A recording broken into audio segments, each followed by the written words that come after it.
Hey guys, welcome to Curator cast. And as you remember last time in my holy video I told you that I will show you my editing process, that how did I edited my holy photos. And as you can see the example, it's a huge difference, the image on the left versus the image on the right. And before I proceed further, please subscribe to my channel Curator cast. Now let's move on. So let me reset everything and start from the very beginning.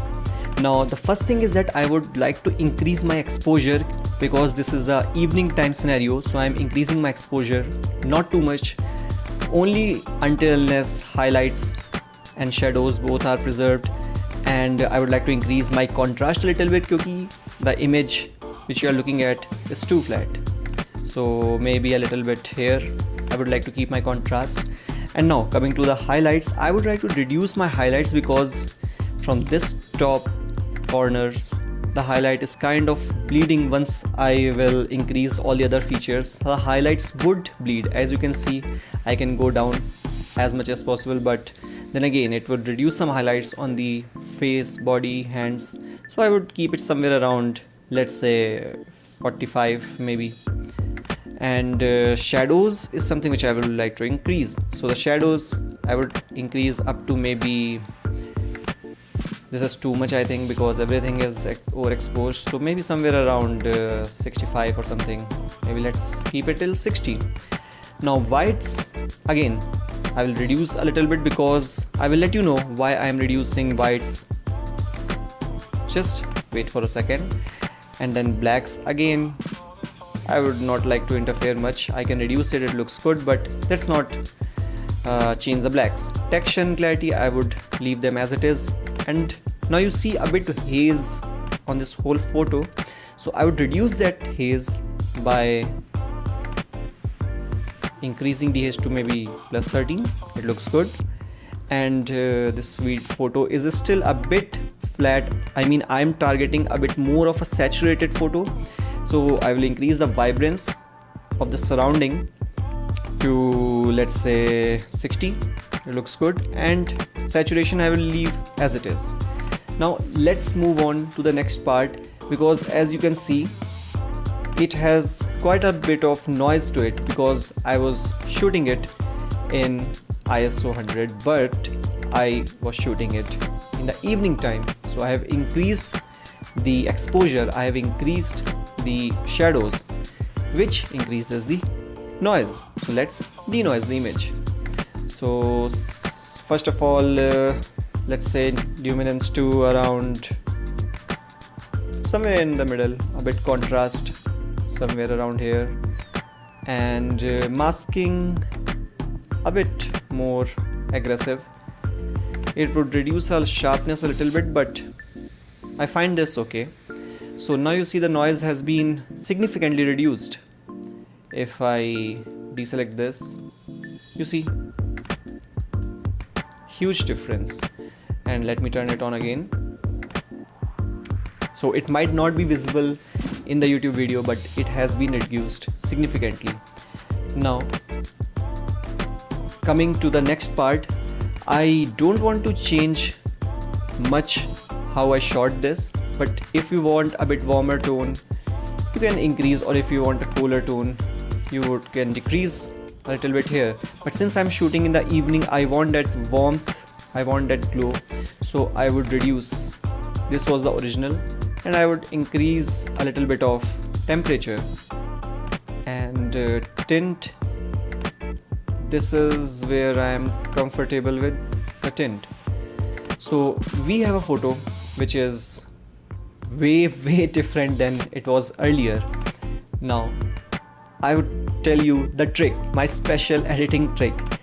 Usually people either ignore this tone curve, or they usually miss out, they don't touch this, they think this is not significant. But guys, this is the one which either takes your editing to the next level or it leaves it to where it is. Now anybody would in their sane mind would say this is a perfect difference, this is a perfect photo, but I would like to see what else I can do with this. So highlights, like I told earlier, I would not increase the highlights. Now you see the difference here. If I increase the highlight, it will affect only the highlighted parts rather than the whole photo.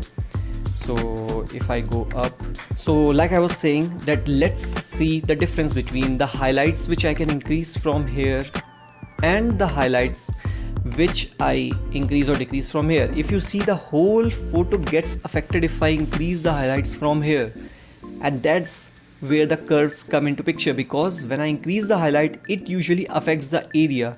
You can see this is the area where it has the maximum impact.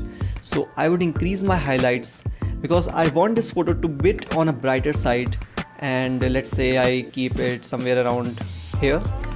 Now you see this part is overexposed, and I told you earlier that is why I reduced the overall highlights of the photo, but I like this look. This is what I am trying to target here.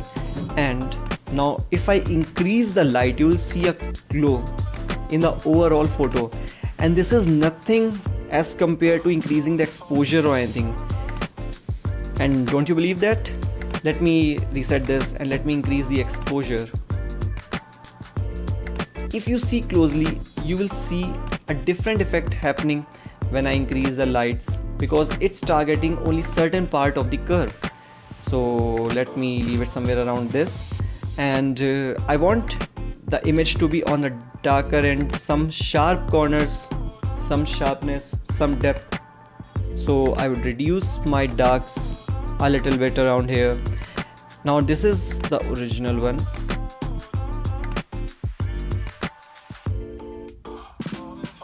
And you can see the contrast a bit more pronounced, and shadows I can decrease a little bit, doesn't matter. I can reduce a lot and it gives more of a contrast look, but that looks way too edited, so I would leave somewhere around here.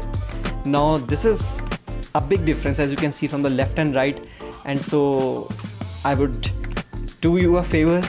If you wanted to learn, definitely you saw me doing everything here, but if you want quick results, I will upload my preset in the description, so please use that. It's free of course for now, so use that preset to get the same results. But one thing I would like to tell you here, I am using a raw image, so I have a lot of information. If you are not using raw, you might not get the same results. So use your camera photos. Even if it's a mobile, there are raw formats, some applications which provide you raw interface, so you can click the maximum information and get the best results. Now I am happy with the results for now, and so this is the final output of this whole image. It's a huge difference from left and right. So this is a quick edit which I wanted to show you. In a similar pattern, I did some edits here also, as you can see, from the left and versus right, huge differences. And mostly I have used the same settings which I used in my previous shown photo, and you can see quite a bit glow coming from the left and right. So I had this in mind. Now remember, this is most useful when you are shooting against the sun, because that is where the shadows, they are quite pronounced. You will see a lot of shadows. The subject is dark because the sun is what captures the maximum, it creates the maximum difference. And this, guys, is what the mobile, the updated, the modern cameras, they use HDR. That is, they use different exposure photos, merge them into one and create results something similar to that. So how did you like this video? Please let me know. If you want to know something more, I would create a separate video. Give your ideas in the description so I can help you as much as possible. And like always, if you are playing Holi, play it safe, enjoy as much as possible, and stay safe. And please guys, subscribe to my channel Curator Cast for more upcoming videos. Thank you. See you again. Bye.